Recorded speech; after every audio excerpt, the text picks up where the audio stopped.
Manusia. Pada kesempatan kali ini saya akan menjelaskan beberapa dari pertemuan kami dari pertemuan pertama hingga ke-15. Pada pertemuan pertama ini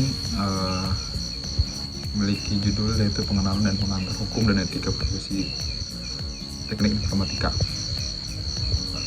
Pengertian hukum menurut Pak Ali, yang pertama menurut Ahmad Ali, norma mengatur mana yang benar dan yang salah, di mana pembuatannya dilakukan oleh pemerintah, baik tertulis maupun lisan, dan terdapat hukum bila melanggar. Yang kemudian menurut Plato, bahwa hukum itu peraturan yang teratur dan tersusun serta mengikat terhadap masyarakat maupun pemerintah. Kemudian yang terakhir menurut Profesor Dr. Van Kan, peraturan hidup yang memaksa untuk melindungi kepentingan manusia. Kemudian ada unsur-unsur hukum. Yang pertama itu ada tentunya hukum itu sendiri, ada peraturan hukum, menegakkan aturan hukum, dan memiliki sanksi.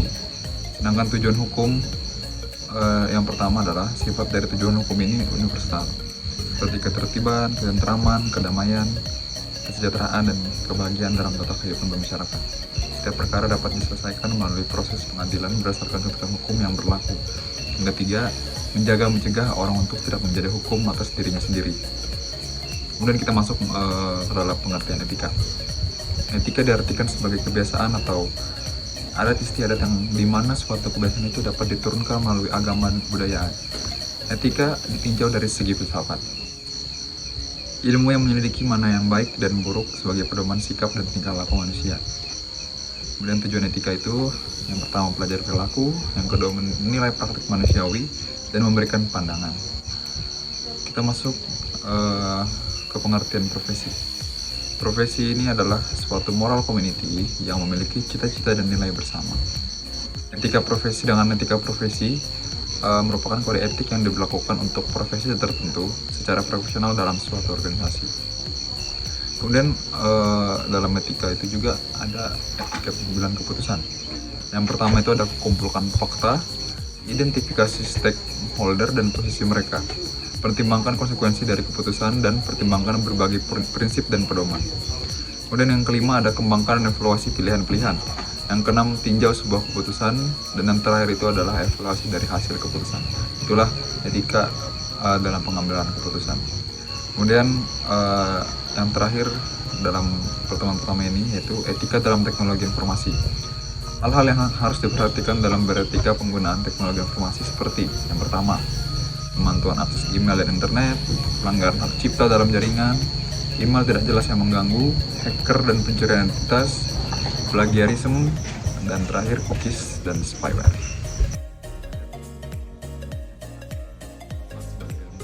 Menurut Abdul Qadir terhadap satu, pertama itu sebagai kegiatan intelektual, yang kedua mencari makna yang hakiki, yang ketiga segala fakta dan gejala, yang keempat dengan cara refleksi, metodis dan sistematis, yang kelima untuk kebahagiaan manusia. Alasannya, etika merupakan bagian dari filsafat yaitu filsafat moral. Kenapa itu alasannya?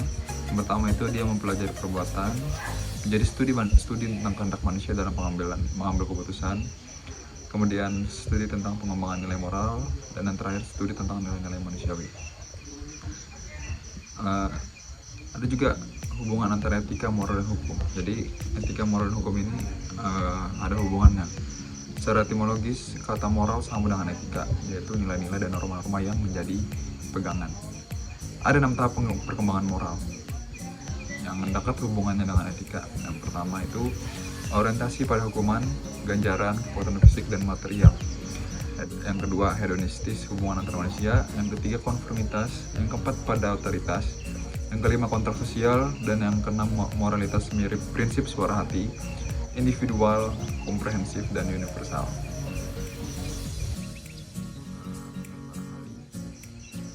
Etika komputer atau computer ethics menurut Moore itu adalah analisis mengenai hakikat dan dampak sosial teknologi komputer serta formulasi dan justifikasi yang berkaitan dengan kebijakan untuk penggunaan teknologi tersebut secara etis. Sedangkan etika informasi menurut Floridi dan kawan-kawannya itu adalah bidang yang menginvestigasi isu-isu etis yang timbul akibat pengembangan dan pengaplikasian teknologi informasi. Umur itu adalah sejalan dengan revolusi teknologi meningkatkan dampak sosialnya, maka masalah etika juga meningkat. Etika dan pengabaian. Manusia ingin kehidupan yang menarik dan bahagia, serta menjalani hidup yang baik secara moral. Etika utilitarian atau consequentialism. Pencetusnya itu adalah Jeremy Bentham pada tahun 1948 sampai 1832. Outcome atau hasil mengalahkan intention atau keinginan. Pilih tindakan yang paling memberikan kebaikan untuk lebih banyak orang. Mayoritas tindakan tergantung dari hasil. Isu yang sering muncul dalam etika komputer itu adalah kegiatan komputer, cyber ethics, e-commerce, pelanggaran hak atas kekayaan intelektual, dan tanggung jawab profesi. Penutupan. Pekerjaan profesi dan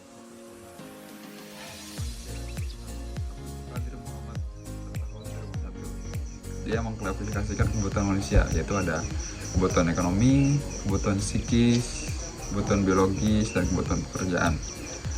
Sekarang kita akan bahas satu persatu, yaitu pekerjaan dan profesi untuk saat ini.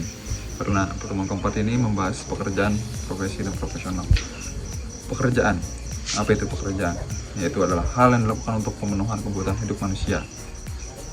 Sedangkan menurut Thomas Aquinas, seperti yang dikutip Sumaryono pada tahun 95, menyatakan bahwa pekerjaan mempunyai 4 macam tujuan, yaitu memenuhi kebutuhan hidup, mengurangi tingkat pengangguran dan kriminalitas, melayani sesama, mengontrol gaya hidup. Karena profesi itu adalah bagian dari pekerjaan, tetapi tidak semua pekerjaan adalah profesi. Sekarang kita lihat bagaimana menurut para ahli, menurut Bule, seperti dikutip Gilly dan Eklund pada tahun 1989. Mendefinisikan profesi sebagai bidang usaha manusia berdasarkan pengetahuan, di mana keahlian dan pengalaman pelakunya diperlukan oleh masyarakat. Nah, sekarang profesi dan profesional, apa itu? Seorang yang profesional adalah seseorang yang menjalankan profesinya secara benar dan melakukannya menurut etika dan garis-garis keprofesionalan yang berlaku pada profesinya tersebut. Ya, titik penekanan dari profesional ini ada beberapa hal. Yang pertama, dia bertanggung jawab. Yang kedua, dia berpikir sistematis. Kemudian dia menguasai materi, komitmen yang tinggi, dan yang terakhir menjadi bagian masyarakat profesional. Jadi kita cukup tahu pengertian profesi, profesional, kemudian cyber etika segala macam. Dan kita masuk bagian profesinya.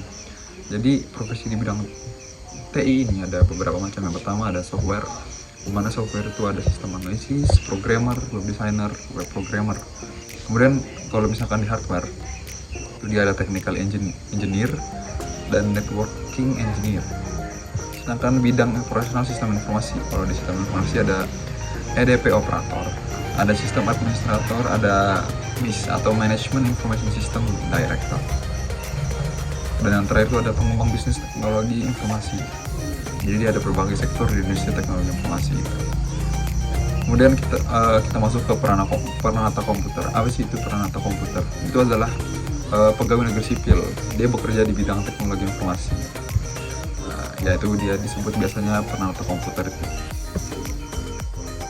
Nah, sekarang ada syarat-syaratnya nih kalau misalkan kita mau menjabat sebagai peranata komputer. Yang pertama itu dia bekerja pada satuan organisasi instansi. Yang kedua tuh dia beri jasa serendah-rendahnya itu sarjana muda atau D3 atau yang sederajat lah. Kemudian yang ketiga memiliki pendidikan dan atau latihan dalam bidang komputer. Ya jelas karena dia peranata komputer. Yang keempat memiliki pengetahuan dan atau pengalaman dalam bidang tertentu. Yang tentunya tidak lepas dari bidang komputer. Dan terakhir ada setiap unsur penilaian dan pelaksanaan pekerjaan sekurang-kurangnya bernilai baik.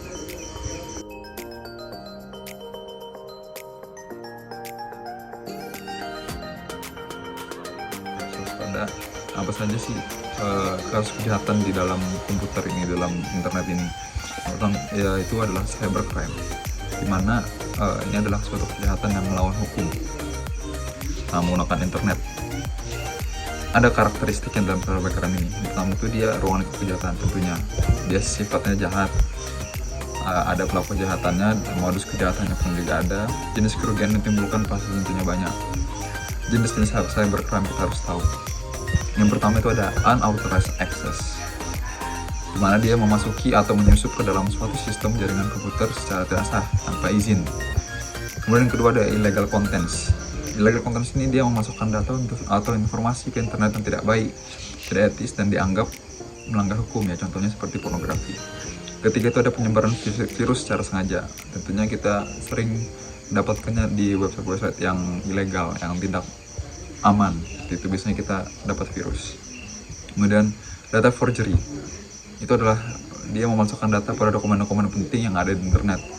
Kemudian cyber espionage, sabotage, and extortion. Cyber espionage ini dia adalah kejahatan yang memanfaatkan internet untuk memata-matai pihak lain. Dia mirip-mirip stalker lah, tapi nanti ada lagi perbedaannya antara cyber espionage ini dengan stalker itu. Kemudian sabotage dan extortion ini dia adalah kejahatan yang dilakukan dengan membuat gangguan, perusakan atau penghancuran terhadap suatu data. Nah, sekarang kita masuk ke cyber stalking tadi. Cyber stalking ini dia mengganggu atau melecehkan seseorang dengan memanfaatkan komputer. Ya, kejahatan ini seperti teror lah intinya. Itulah tadi perbedaannya dengan espionage tadi. Kemudian carding ini mencuri nomor kartu kredit merek orang lain dan digunakan dalam transaksi perdagangan di internet. Yang kedelapan, hacking dan cracker. Ini yang terkadang kita bisa terbalik-balik ya. Hacker itu dia mempelajari sistem komputer secara detail dan bagaimana meningkatkan kapabilitasnya. Sedangkan cracker sering melakukan aksi perusakan internet dan memanfaatkan kemampuannya untuk hal negatif. Ada juga DOS, denial of service, yaitu merupakan serangan yang bertujuan melumpuhkan target sehingga tidak dapat memberikan layanan. Cyber squatting atau typo squatting.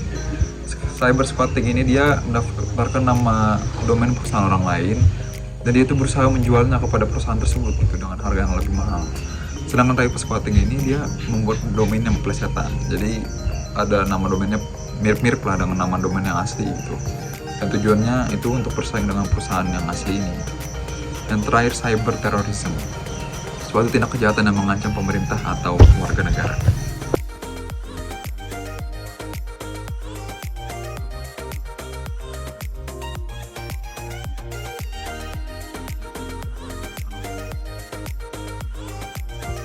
Tujuan sebuah profesi itu memenuhi tanggung jawabnya dengan standar profesionalisme tinggi sesuai bidangnya, mencapai tingkat kinerja yang tinggi dengan orientasi kepada kepentingan publik. Ada 4 kebutuhan dasar. Yang pertama itu kredibilitas, profesionalisme, kualitas jasa, dan kepercayaan. Dan ada juga untuk memenuhi 4 kebutuhan dari itu kita memerlukan organisasi yang mengatur dan melakukan standarisasi tersebut. Yang pertama itu ada Ikatan Dokter Indonesia, ada Ikatan Akuntan Indonesia, ada Persatuan Insinyur Indonesia, Ikatan Sarjana Farmasi Indonesia.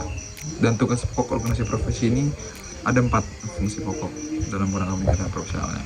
Yang pertama, mengatur keanggotaan organisasi, membantu anggota untuk terus memperbarui pengetahuan sesuai perkembangan teknologi. Yang ketiga, menentukan standarisasi pelaksanaan sertifikasi bagi anggotanya. Yang keempat, membuat kebijakan etika profesi yang harus diikuti oleh semua anggota. Yang kelima, memberi sanksi bagi anggota yang melanggar etika profesi. Kode etik profesi. Kode etik itu merupakan sistem norma, nilai dan aturan profesional tertulis yang secara tegas menyatakan apa yang benar dan baik dan apa yang tidak benar. Sedangkan tujuannya itu adalah pelaku profesi dapat menjalankan tugas dan kewajiban serta memberikan pelayanan sebaik-baiknya kepada pemakai jasa profesi tersebut. Di pertemuan 12 ini ada undang-undang tentang akuntansi dan ITE. Kita lewatkan pertemuan 11 karena adanya pengulangan juga seperti pertemuan yang sebelumnya. Jadi dalam undang-undang telekomunikasi nomor 36 tahun 1999 itu ada beberapa penjelasan mengenai telekomunikasi, alat komunikasi, perangkat telekomunikasi, jaringan telekomunikasi, penyelenggara telekomunikasi, jasa telekomunikasi, pelanggan, pemakai, dan pengguna.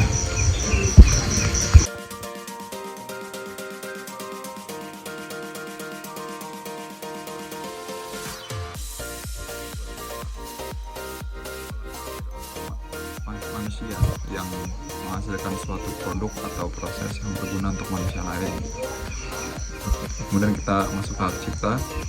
Cipta ini diberikan terhadap ciptaan dalam ruang lingkup bidang ilmu pengetahuan, kesenian, dan kesusastraan. Dan di dalam Undang-Undang Hak Cipta Nomor 19 Tahun 2002 itu dia menjelaskan mengenai pengertian pencipta, penciptaan, dan pemegang hak cipta. Tentunya ada fungsi dan sifat hak cipta, mana dianggap sebagai benda bergerak sehingga dapat beralih dan dialihkan jadi hak. Bisa juga dia menjadi hak milik ahli waris setelah penciptanya meninggal dunia. Masa berlakunya itu dia seumur hidup pencipta itu dan terus berlangsung hingga 50 tahun.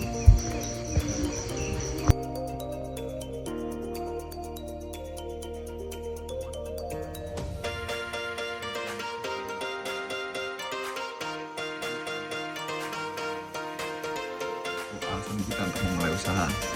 Yang kedua itu di bidang usaha kita apa. Yang ketiga jenis-jenis badan usahanya apa.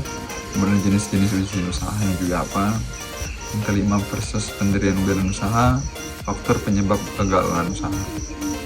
Yang pertemuan terakhir, pertemuan ke-15 itu yang meningkatkan profesionalisme di bidang TI. Peningkatan profesionalisme. Jadi kita sebagai seorang profesional di bidang TI itu ya harus ada persyaratannya. Yang pertama, dasar ilmu kita itu harus kuat di bidang kita.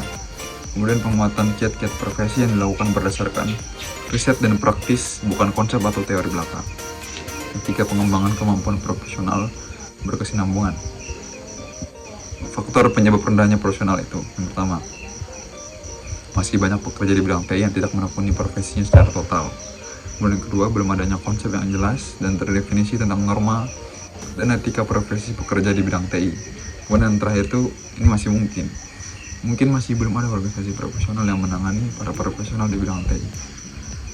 Dan menjadi profesional itu kita harus bersertifikasi lah. Jadi ada beberapa sertifikasi. Yang pertama itu sertifikasi yang berorientasi produk. Itu ada sertifikasi Microsoft, ada Oracle, Cisco, dan Novell CLP atau Certified Linux Professional. Ada yang orientasi profesi. Nah, itu yaitu dia sertifikasi Institute Certification of Computing Professional. Kemudian ada Computing Technology Industry Association.